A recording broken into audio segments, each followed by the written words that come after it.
Class 8 इस video के अंदर हम करेंगे फैक्टराइजेशन चैप्टर की एक्सरसाइज 14.1 का क्वेश्चन नंबर सेकंड। तो क्वेश्चन नंबर सेकंड हमें दिया है फैक्टराइज द फॉलोइंग एक्सप्रेशंस।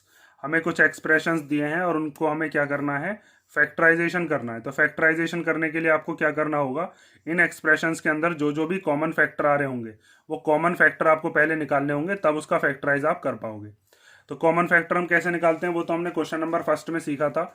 यहाँ पर जैसे 7x दे रखा है तो 7x का आप फैक्टराइजेशन करोगे तो 7 का फैक्टराइजेशन हो जाएगा 1 इंटू 7 इंटू एक्स। ठीक है, जब आप 7 का प्राइम फैक्टराइजेशन करोगे तो 1 और 7 आएंगे और x को हम ऐसे ही लिख लेंगे। उसके बाद ये वाला माइनस लगा दिया और फिर क्या है हमारे पास 42। तो 42 का प्राइम फैक्टराइजेशन हम कर लेते हैं।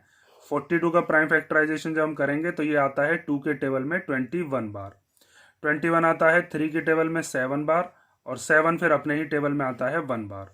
तो यहाँ से क्या क्या फैक्टर आए हमारे पास, 1 2 3 और 7। 1 भी लिखना है आपको क्योंकि कई बार क्या होगा, कोई भी चीज़ जब कॉमन नहीं आ रही होगी तो वहाँ पर हमारी हेल्प 1 करेगा। तो आपको क्या लिख लेना है यहाँ पर, 1 मल्टीप्लाई 2 मल्टीप्लाई 3 मल्टीप्लाई 7। अब आपको देखना है कि इन दोनों में से क्या क्या चीज़ें कॉमन आ रही हैं। तो देखो दोनों के पास 1 भी है और दोनों के पास 7 भी है। देखो माइनस के इधर वाला जो है इसमें देखना होता है आपको और इसमें देखना होता है। तो दोनों के अंदर हमारे पास क्या क्या चीज़ें कॉमन आ रही हैं, दोनों में से एक तो आ रहा है 1। देखो 1 इसके पास भी है और 1 इसके पास भी है, तो दोनों में से एक तो हम कॉमन ले लेंगे 1। और दोनों में ही क्या आ रहा है 7, इसमें भी आ रहा है 7 और इसमें भी आ रहा है 7। तो हम क्या क्या कॉमन ले लेंगे यहाँ पर, 1 और 7। तो वो आप लिख लोगे नेक्स्ट स्टेप में 1 इंटू 7, ये आ गया कॉमन। उसके बाद ब्रैकेट लगाओगे, ब्रैकेट के अंदर क्या क्या चीज़ें लिखेंगे जो जो बची। तो यहाँ पर माइनस के इधर क्या क्या बचा, 1 और 7 तो बाहर आ गया, क्या बचा x, फिर माइनस। यहाँ से 1 और 7 बाहर आ गया, क्या क्या बचा 2 और 3। तो यहाँ पर हमने लिख दिया 2 इंटू 3। अब 1 7 जा कितना हो जाएगा 7 और फिर यहाँ से क्या आ जाएगा x माइनस 2 3 जा कितना हो गया 6। इस तरीके से आप फैक्टराइजेशन कर दोगे हर एक क्वेश्चन का। अब हम देखते हैं क्वेश्चन नंबर सेकेंड। तो क्वेश्चन नंबर सेकंड हमें दिया है 6p माइनस 12q। तो सबसे पहले तो आप 6 के फैक्टर करो। तो 6 के जब हम फैक्टर्स करेंगे तो 6 के फैक्टर्स क्या क्या आएंगे, 2 के टेबल में आता है 3 बार और 3 आता है फिर 1 बार। ठीक है, अपने ही टेबल में। तो 6 के फैक्टर क्या क्या लिखेंगे हम, 1 लिखेंगे 2 लिखेंगे और 3 लिखेंगे। 1 इंटू 2 इंटू 3 और ये वाला p हमने एज इट इज मल्टीप्लीकेशन में लिख दिया, फिर माइनस लगाएंगे। उसके बाद है 12, तो 12 का प्राइम फैक्टराइजेशन करते हैं। तो 12 का प्राइम फैक्टराइजेशन करेंगे, 2 के टेबल में आता है 6 बार, 6 आता है 2 के टेबल में 3 बार और 3 आता है फिर अपने ही टेबल में 1 बार। तो क्या क्या लिखेंगे, 1 2 2 और 3। तो यहाँ पर लिख दिया 1 इंटू 2 इंटू 2 इंटू 3 और इंटू क्यू। अब आपको देखना है माइनस के इधर वाले में से, जो माइनस के लेफ्ट हैंड साइड पर लिखा हुआ है और माइनस के राइट हैंड साइड पर लिखा हुआ है, दोनों में से क्या क्या चीज़ें कॉमन आ रही हैं। तो दोनों में देखो 1 तो सब में मिल जाएगा आपको, 1 इसमें भी है और 1 इसमें भी है, तो 1 कॉमन आ गया एक तो। उसके बाद 2 इसमें है, 2 इसमें भी है, 3 इसमें है तो 3 इसमें भी है। ठीक है, तो क्या क्या चीज़ें कॉमन आ गई हमारे पास वो लिख देते हैं। एक तो 1 कॉमन है, एक 2 कॉमन है और एक 3 कॉमन है। उसके बाद ब्रैकेट लगाओगे, 1 2 और 3 तो कॉमन आ गए बाहर, क्या बचा यहाँ से बचा p। तो आप p लिख दोगे। यहाँ से ये वाला 1 आ गया, ये वाला 2 आ गया, ये वाला 3 आ गया, तो ये 2 बचा और ये q बचा, तो 2 मल्टीप्लाई q। उसके बाद 1 2 जा कितना होते हैं 2 और 2 3 जा कितना होता है 6। और फिर यहाँ पर लिख देंगे p माइनस 2 की जब q में करेंगे तो कितना आ जाएगा 2q। इस तरीके से हमारा सेकंड पार्ट भी कंप्लीट हो गया। अब हम देखते हैं थर्ड पार्ट। थर्ड पार्ट के अंदर हमें दिया है 7a स्क्वायर प्लस 14a। तो पहले आप 7 के फैक्टर करोगे तो 7 तो बस अपने ही टेबल में आता है और 1 के में आता है, तो 1 इंटू 7 लिख दिया। उसके बाद a स्क्वायर है, तो a स्क्वायर का मतलब क्या है, a को हमें 2 बार लिखना है, तो यहाँ पर आ गया a मल्टीप्लाई a प्लस फिर है 14a। तो 14 के फैक्टर्स हम कर लेते हैं। 14 के फैक्टर जब आप करोगे तो उसमें क्या क्या आएगा, एक 2 आ जाएगा, 2 के टेबल में 7 बार आता है, फिर 7 के टेबल में 7 आता है 1 बार, तो 1 2 और 7। तो यहाँ पर हमने लिख दिया 1 इंटू 2 इंटू 7 और एक ये वाला a लिख दिया। उसके बाद क्या करना है आपको, अब देखना है इन दोनों में से कॉमन क्या क्या आ रहा है, प्लस के इधर वाले में से और प्लस के इधर वाले में से। तो दोनों में से क्या क्या चीज़ें कॉमन है, 1 तो कॉमन दिख ही रहा होगा आपको, 1 इसमें भी है और 1 इसमें भी है। उसके अलावा इस वाले में 7 आ रहा है, दूसरे वाले में भी 7 आ रहा है। उसके अलावा इसमें ए है तो इस वाले में भी ए है। तो क्या क्या चीज़ें कॉमन आ गई हमारे पास, 1 आ गया, 7 आ गया और ए आ गया। तो आप लिख दोगे 1 इंटू 7 इंटू ए, ब्रैकेट लगाओगे, यहाँ से 1 बाहर, 7 बाहर, ए बाहर, तीनों बाहर आ गए कॉमन। यहाँ से क्या बचा, बस ए बचा, प्लस यहाँ से 1 बाहर आ गया, 7 बाहर आ गया, ए बाहर आ गया, क्या बचा है, बस 2। तो यहाँ पर हमने 2 लिख दिया। अब 1 की जब 7 में करोगे तो कितना आ जाएगा, 7 आ जाएगा, और 7 की जब ए में करेंगे तो कितना हो जाएगा, 7a। ठीक, और यहाँ पर क्या बचा, a प्लस 2। ठीक, अब हम देखते हैं क्वेश्चन नंबर 4, इसका 4th पार्ट जो है। तो सबसे पहले इसमें दिया है हमें -16z। तो यहाँ पर ये जो -16 है, इसके माइनस को तो हम ऐसे ही रहने देते हैं, 16 के फैक्टर कर लेते हैं। तो 16 के जब आप फैक्टर करोगे तो 16 आता है 2 के टेबल में 8 बार, 8 आता है 2 के टेबल में 4 बार, 4 आता है 2 के टेबल में 2 बार, और 2 आता है अपने ही टेबल में मीन्स 1 बार। तो यहाँ पर हम लिख देते हैं एक तो माइनस और फिर 1, और यहाँ पर 16 में कितने 2 आए हमारे पास, 4 बार। तो यहाँ पर आप लिखोगे 4 बार 2। तो 1 2 3 4, 4 बार 2 लिख लिया हमने। उसके बाद है 20, तो 20 के फैक्टर कर लेते हैं। 20 के जब आप फैक्टर करोगे तो 2 के टेबल में आता है 10 बार, 10 आता है 2 के में 5 बार, और 5 आता है फिर अपने में ही। तो क्या क्या लिखेंगे, 1 लिखेंगे, 2 बार 2 और 1 बार 5। तो यहाँ पर आप लिखोगे, इसका z और है, z भी लिख लो यहाँ पर, मल्टीप्लीकेशन में ही क्या लिख देंगे, z प्लस 20 के क्या क्या आए हैं हमारे पास, 1 आया है, 2 बार 2 आए हैं, एक 5 आया है, और उसके बाद है z की पावर 3। तो z की पावर 3 का मतलब है z को लिखना है हमें कितने टाइम, 3 बार। अब आपको क्या करना है, इसमें से देखो दो दो चीज़ हमारे पास क्या आ रही है कॉमन। तो यहाँ से हमारे पास एक तो 1 कॉमन आ रहा है, ये वाला 1 और ये वाला 1। ठीक, उसके बाद इसमें भी 2 है, इसमें भी 2 है, 2 भी कॉमन आ गया। चलो, इसमें एक और 2 है, इसमें भी एक और 2 हमें मिल गया। उसके बाद इसमें बस 2 ही 2 है, इसमें बस 5 बचा, तो अब तो 2 कॉमन नहीं आएगा। इसका एक z, इसका एक z, इसके पास और भी z है लेकिन इसमें कॉमन है ही नहीं, इसमें नहीं मिलेंगे ना और z अब हमें। तो हम क्या करेंगे, क्या क्या लिखेंगे, एक तो 1 आ गया कॉमन, 2 बार 2 आ गया कॉमन, और क्या आ गया, एक आ गया z कॉमन। ठीक है, अब क्या क्या चीज़ें बची वो ब्रैकेट में लिख दो। तो यहाँ से बचा माइनस और 2 इंटू 2, प्लस यहाँ से क्या क्या बचा, एक तो 5 बचा, और into Z into Z, Z into Z. अब इनकी मल्टीप्लीकेशन कर लो, तो 1 2 जा कितना हो जाएगा 2, और 2 2 जा कितना हो जाएगा 4, और 4z। तो यहाँ पर हमने लिख दिया 4z। यहाँ पर क्या बचेगा, -2 की जब 2 में मल्टीप्लाई करेंगे तो 2 2 जा कितना हो जाएगा 4, और माइनस का ये है प्लस का ये है, तो माइनस प्लस क्या होते हैं, माइनस। तो ये आ गया माइनस का 4 प्लस, फिर 5 की जब z में मल्टीप्लाई करेंगे और फिर इस वाले z में करेंगे तो 5 तो एज इट इज आ जाएगा, z की z में करके आ जाएगा z स्क्वायर, तो 5z स्क्वायर। ठीक है, यहाँ पर ये गलती मत करना कि 2 और 5 को जोड़ने लग जाओ, पहले पहले बॉड मास रूल लगता है, पहले मल्टीप्लीकेशन होते हैं। कभी यहाँ पर 2 और 5 को जोड़ने लग गए तो फिर गलत हो जाएगा। तो ये हो गया हमारा क्वेश्चन नंबर 2 का 4th पार्ट। 5th पार्ट देखते हैं अब। तो 5th पार्ट हमें दिया है 20l स्क्वायर m। तो पहले 20 के फैक्टर करते हैं, 20 के तो अभी हमने किए भी थे। 20 के फैक्टर्स हमारे पास क्या क्या आए थे, देखो 20 के आए थे 2 2 5 और फिर 1। तो हम लिख देते हैं इन्हीं को ही, यहाँ पर हम लिखते हैं 1 इंटू 2 इंटू 2 इंटू 5। उसके बाद है एल स्क्वायर। तो एल स्क्वायर का मतलब है एल को लिखना है 2 बार, तो इसके मल्टीप्लीकेशन में एल लिख लिया 2 बार, और फिर है एम, तो हमने एम को भी लिख दिया, प्लस फिर करना है हमें किसका, 30 का। तो 30 का जब आप प्राइम फैक्टराइजेशन करोगे तो उसमें क्या क्या चीज़ें आती हैं वो देख लो इधर। 30 का करेंगे तो 2 के टेबल में आता है 30 15 बार, 15 आता है 3 के टेबल में 5 बार, और फिर 5 आता है अपनी टेबल में 1 बार। तो 1 लिखेंगे, 2 लिखेंगे, 3 लिखेंगे और 5 लिखेंगे। तो 1 इंटू 2 इंटू 3 इंटू 5, इन सब की मल्टीप्लीकेशन करोगे ना तो 30 आएगा। 1 2 जा 2, 2 3 जा 6, और 6 5 जा 30। उसके बाद है ए एल और एम। तो इसी के मल्टीप्लीकेशन में आ गया ए एल और एम। अब देख लो इन दोनों में से क्या क्या चीज़ें कॉमन है, प्लस के इधर वाले में से और प्लस के इधर वाले में से। तो दोनों में क्या क्या चीज़ें कॉमन दिख रही हैं, देखो 1 तो आपको दिख ही रहा होगा, 1 इसमें भी है, 1 इसमें भी है। उसके बाद 2 इसमें है तो 2 इसमें भी है, और 2 इसमें है तो इसमें नहीं है, तो 2 का काम खत्म। अब यहाँ पर 5 इसमें है तो 5 इसमें भी है, तो 5 भी कॉमन आ गया।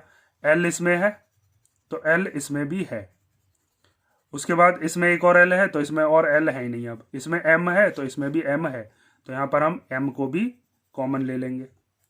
ठीक है, तो हमारे पास क्या क्या चीज़ें कॉमन आ गई वो हम लिख देते हैं। अब इसमें ए भी है लेकिन इसमें नहीं है ए, तो ए का तो काम ही खत्म है। क्या क्या चीज़ें कॉमन है, एक तो 1, एक ये वाला 2, एक ये 5, एक ये एल और एक ये एम, ये कॉमन आ गए। ब्रैकेट शुरू करो, यहाँ से क्या बचा, एक तो ये 2 बचा और एक ये एल बचा, तो यहाँ पर लिख देंगे 2l प्लस यहाँ से क्या क्या बचा, यहाँ से बचा है बस ये वाला a, तो यहाँ पर लिख दिया a।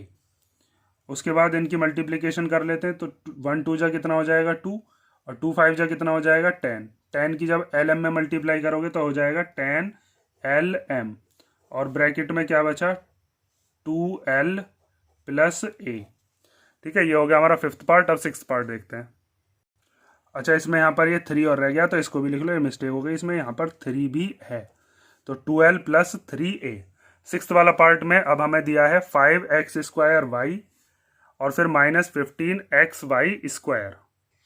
तो पहले हम 5x² y को लिख लेते हैं, तो 5 को तो ऐसे लिख देंगे 1 × 5, उसके बाद है x², तो x² का मतलब है x को लिखो 2 बार, और फिर है y, तो y को एज इट इज़ लिख दिया।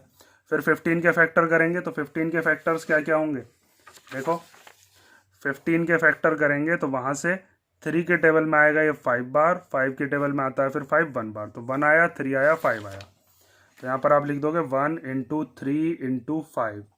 उसके बाद ये वाला x लिखेंगे, और यहाँ पर है y², मीन्स y को लिखना है 2 बार। उसके बाद आप कॉमन ले लो, किस किस में से, माइनस के इधर वाले में से और माइनस के इधर वाले में से कॉमन लेंगे, तो 1 तो कॉमन है ही, ठीक है, 1 कॉमन हो गया। उसके अलावा इसके पास भी 5 है, इसके पास भी 5 है, इसके पास ये वाला x है तो इसके पास भी x है, इसके पास एक और x है लेकिन इसके पास नहीं है, अब तो y पर पहुंचो। अब इसके पास ये y है, इसके पास भी y है, इसका ये जो y है इसके जैसा अब इधर मिलेगा नहीं तुम्हें, क्योंकि एक एक y दोनों का हमने ले लिया। इधर की तरफ एक x था, इधर 2 थे, तो एक एक हमने कॉमन ले चुके हैं। तो क्या क्या आ गया, एक तो 1 आ गया दोनों में से, एक ये 5 आ गया, एक आ गया x और एक क्या आ गया y। तो यहाँ से आपके पास क्या क्या बचेगा, यहाँ से बचेगा x माइनस यहाँ से क्या बचेगा 3 बचेगा और y बचेगा, तो 3 × y क्या हो गया 3y।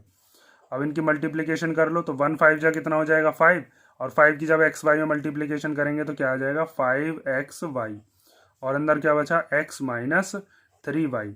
देखो जब इसकी मल्टीप्लिकेशन अंदर करोगे ना, अब तो यही क्वेश्चन बन जाता है दोबारा 9 चैप्टर में जैसे आपने किया था। जब 5xy की x में करोगे ना, तो 5x की x में हो जाएगा x² और y एज इट इज आ जाएगा, 5x² y बन जाएगा। ऐसे ही 5xy की जब 3y में करेंगे तो 5 3 जा कितना हो जाएगा 15, और फिर जब x की हम किसी में नहीं कर पाएंगे तो x तो अकेला ही आ जाएगा, और यहाँ पर ये जो y है जब इसकी इस वाले y में होगी तो y² हो जाएगा। ठीक है, ये डायरेक्ट भी हो जाते हैं क्वेश्चंस, लेकिन आपको अभी यहाँ पर इस लेवल पर डायरेक्ट नहीं करने हैं। जैसे यहाँ पर ये दे रखा था ना आपको 5x² y माइनस 15xy², तो हम क्या करते हैं पहले इस नंबर को देखते हैं, और यहाँ पर आप देखोगे सबसे पहले ऐसा नंबर जिसके टेबल में 5 भी आता हो और 15 भी आता हो, तो वो नंबर क्या है, वो नंबर है 5। उसके बाद x इसके पास भी है, x इसके पास भी है, इसके पास 2 है, इसके पास 1 है, तो हम एक x कॉमन ले सकते हैं क्योंकि इसके पास 1 ही है बस।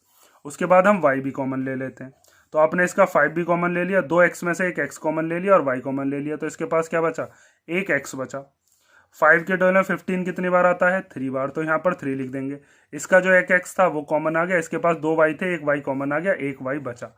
तो आप डायरेक्ट एक स्टेप में भी आंसर लिख सकते हो 5xy x माइनस 3y, लेकिन ये चीज़ आप अभी नहीं करोगे, आगे क्लासेस में आपको ऐसे ही डायरेक्ट करना है। अभी आपको ये पूरा का पूरा सॉल्व करके दिखाना है। अब हम देखते हैं 7th पार्ट। तो 7th पार्ट में हमें दिया है 10a², तो 10 के फैक्टर्स तो आप जानते ही हो, 10 के फैक्टर क्या हो जाएंगे 1 × 2 × 5। ठीक है, आप करके देख सकते हो, अब तो आप समझ गए होगे फैक्टर्स कैसे निकालते हैं। a² का मतलब क्या है, a को लिखना है हमें 2 बार, फिर माइनस, फिर ये 15 है, जब 15 के फैक्टर्स करेंगे तो क्या आएगा 1 तो आएगा ही, और फिर 3 × 5, 3 5 जा 15 होते हैं। b² का मतलब है b को लिखना है हमें 2 बार, प्लस फिर 20 के फैक्टर्स यहाँ पर भी करे थे 1 2 2 और 5, तो यही लिख देंगे 1 × 2 × 2 × 5, और फिर है हमारे पास c² मतलब c को लिखना है 2 बार। अब आगे देखो, इसके बाद हमें क्या करना है, अब तीनों में से कॉमन देखना है हमें, इस वाले में से भी, इसमें से भी और इसमें से भी, तीनों में से क्या क्या चीज़ें कॉमन आ रही हैं। तो यहाँ से आपके पास 1 कॉमन तो होगा ही, ठीक है। तो हम सबसे पहले तो 1 ले लेंगे कॉमन। उसके बाद 2 इसमें है, इसमें नहीं है, इसमें है, तीनों में कॉमन आना चाहिए, वो चीज़ हम लेंगे। तो अगले बढ़ते हैं, 2 तो है नहीं ना तीनों में, तो अब देखते हैं हम 5 इसमें भी है, 5 इसमें भी है और 5 इसमें भी है, 5 कॉमन आ गया। ए इसमें है तो इसमें नहीं है ना, इसमें है। बी इसमें है तो बी इसमें नहीं है, इसमें नहीं है, मतलब इसके पास बस ए है, इसके पास बी है, इसके पास सी है। तो बस यहाँ पर क्या क्या चीज़ें कॉमन आई हमारे पास, 1 और 5। तो आप लिख दोगे 1 और मल्टीप्लाई 5। अब जो जो चीज़ें बची उसको अंदर लिखो ब्रैकेट के अंदर। तो 2 बचा और 2 ए बचे, तो 2 इंटू ए माइनस, यहाँ से बचा 3 और 2 बी बचे, तो 3 इंटू बी प्लस, यहाँ से क्या क्या बचा, 2 2 बचे और 2 सी बचे, तो 2 इंटू सी। अब क्या करना है, 1 5 जा हो गया 5, आगे देखो 2 तो एज इट इज आ जाएगा, जब ए की ए में मल्टीप्लाई करेंगे तो A square minus 3 as it is आ जाएगा, बी की बी में करेंगे तो कितना हो जाएगा बी स्क्वायर प्लस, फिर 2 2 जा कितना हो जाएगा 4, और जब सी की सी में करेंगे तो कितना हो जाएगा सी स्क्वायर। ये इसका फैक्टराइजेशन हो गया, ठीक है, इस वाले क्वेश्चन का। अब हम देखते हैं इसका 8th वाला पार्ट। तो 8th वाले पार्ट में हमें पहले दिया है -4a² प्लस 4ab और -4ca। तो यहाँ पर आपको 4 तो तीनों में कॉमन दिख ही रहा है, तो यहाँ पर आप चाहो तो प्राइम फैक्टराइजेशन कर लेना, वरना 4 तो तीनों में से कॉमन आ ही जाना है, ठीक है। तो मैं यहाँ पर या तो 4 के पूरे खोल कर दिखा देता हूँ, चलो ऐसे ही कर देते हैं, इसको भी कोई दिक्कत नहीं है। आप चाहो तो बस 4 ही लिख देना, क्योंकि तीनों में से 4 कॉमन है, या फिर खोल कर देना पूरा। -1 इंटू 4 के फैक्टर क्या क्या हो जाएंगे, 2 इंटू 2। उसके बाद है a², तो इसको लिख सकते हैं a इंटू ए प्लस, इस वाले 4 को हम क्या लिख सकते हैं 2 इंटू 2, और फिर है ए बी मतलब a इंटू बी। फिर है -4, तो 4 को हम क्या लिख सकते हैं 2 इंटू 2, और फिर है सी ए, तो सी को एक और क्या लिख देते हैं सी इंटू ए।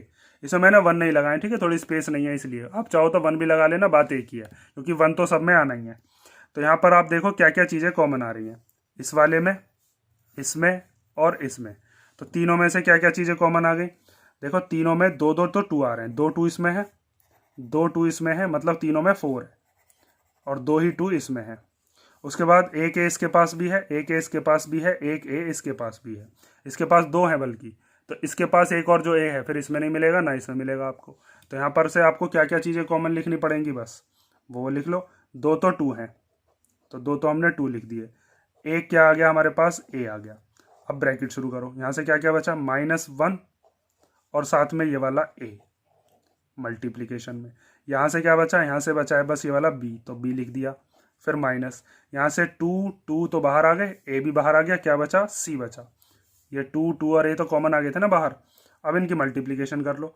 तो 2 2 जा 4, 4 की जब ए में करेंगे तो कितना हो जाएगा 4a। 1 की किसी में मल्टीप्लाई करते हैं तो वही नंबर आ जाता है, जैसे 15 की 1 में करेंगे तो 15 ही आ जाता है, 2 की 1 में करते हैं तो 2 ही आ जाता है, जैसे यहाँ पर 1 की 5 में करी तो 5 आ गया। ऐसे यहाँ पर -1 की जब ए में करेंगे तो माइनस का ए ही आ जाएगा, फिर क्या बचेगा प्लस बी और फिर -c। ये इसका फैक्टराइजेशन हो गया 8 वाले का। अब 9th पार्ट देखते हैं, चलो। तो 9th वाले में हमें दिया है x² yz plus xy² plus xyz²।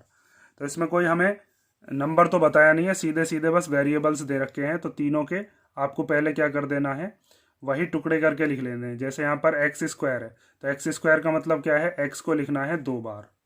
उसके बाद है yz, तो इसका मतलब y इंटू z प्लस, फिर यहाँ पर ये x इसको एज इट इज लिख लेंगे, y² है मीन्स y को लिखना है 2 बार, और फिर क्या है ये वाला z, तो ये z लिख दिया।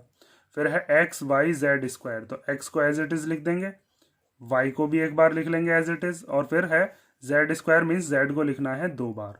अब आपको देखना है तीनों में से क्या क्या चीज़ें कॉमन आ रही हैं, किन तीनों में से, इसमें से, इसमें से और इसमें से।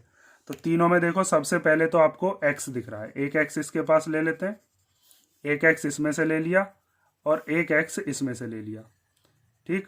अब इसके पास और x है तो इनके पास नहीं है, तो x का काम खत्म।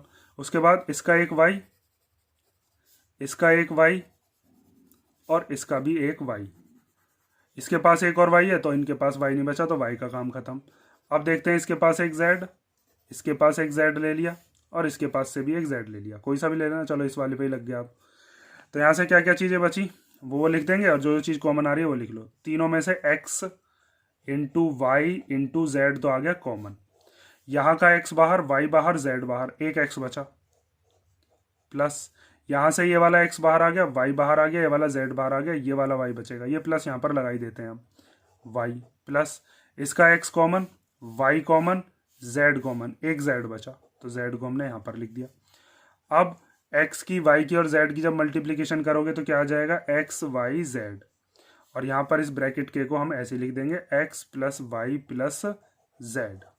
ठीक है, इनके बीच में अब भी मल्टीप्लाई है, इसका प्लस मत हटा देना, प्लस को नहीं हटा सकते, अब मल्टीप्लाई को हटाकर लिखोगे ना ऐसे एक्स वाई जेड, अब भी इनके बीच में मल्टीप्लाई मानी जाएगी, इसको हटा हटा के मत लिख देना, यहाँ पर ये प्लस ही लिखे जाएंगे ऐसे ही। 10th वाला पार्ट देखते हैं, सेकंड क्वेश्चन का लास्ट पार्ट है ये। तो इसके अंदर हमें दिया है ए एक्स स्क्वायर वाई, तो पहले लिखते हैं ए, फिर है एक्स स्क्वायर मीन्स एक्स को लिखना है 2 बार, और फिर क्या है वाई, तो वाई को हमने एज इट इज लिख लिया। फिर है बी, बी को एज इट इज लिख देंगे, एक्स भी एक बार है उसको भी ऐसे ही लिख देंगे, और फिर है वाई स्क्वायर मीन्स वाई को लिखना है 2 बार, प्लस फिर यह है सी एक्स वाई जेड, मतलब C into X into Y into Z. अब देख लो इन तीनों में से क्या क्या चीज़ें कॉमन आ रही है, पहला ये है, दूसरा ये है और तीसरा ये है, इन तीनों में से कॉमन देख लो। तो कॉमन देखने के लिए सबसे पहले तो ए इसके अंदर है तो इन दोनों में नहीं है, तो पहले एक्स से ही शुरू करते हैं, एक्स इसके पास भी है, एक्स इसके पास भी है और एक्स इसके पास भी है, उसके बाद एक्स और है इसके पास तो अब इनके पास नहीं बचा, वाई पर पहुंचते हैं, वाई इसके पास है, वाई इसके पास भी है और वाई इसके पास भी है। ठीक है, उसके बाद अब तो कुछ बचा नहीं है ऐसा जो कॉमन आ जाए, तो यही चीज़ हमारी क्या हो गई कॉमन। तो यहाँ से क्या क्या कॉमन आ गया, यहाँ से आ गया एक्स और वाई कॉमन। ठीक है, एक्स इंटू वाई है इसका मतलब, तो यहाँ से क्या बचा, एक तो ए बचा और एक एक्स बचा, तो यहाँ पर हम लिख देंगे ए इंटू एक्स। यहाँ से क्या क्या बचा, बी और इंटू में वाई, तो B into Y means B Y. यहाँ से क्या क्या बचा, एक सी बचा और जेड बचा, तो सी इंटू जेड। तो हम लिख देते हैं अब एक्स वाई को ऐसे ही लिख लो, ए की जब एक्स में मल्टीप्लीकेशन करोगे तो ए एक्स, बी की जब वाई में मल्टीप्लाई करेंगे तो बी वाई, और सी की जब जेड में करेंगे तो सी जेड। ठीक है, ये हो गया हमारा क्वेश्चन नंबर सेकंड का लास्ट पार्ट। अब हम थर्ड क्वेश्चन करेंगे नेक्स्ट वीडियो के अंदर। अगर किसी क्वेश्चन में कोई डाउट हो तो कमेंट करके बता देना।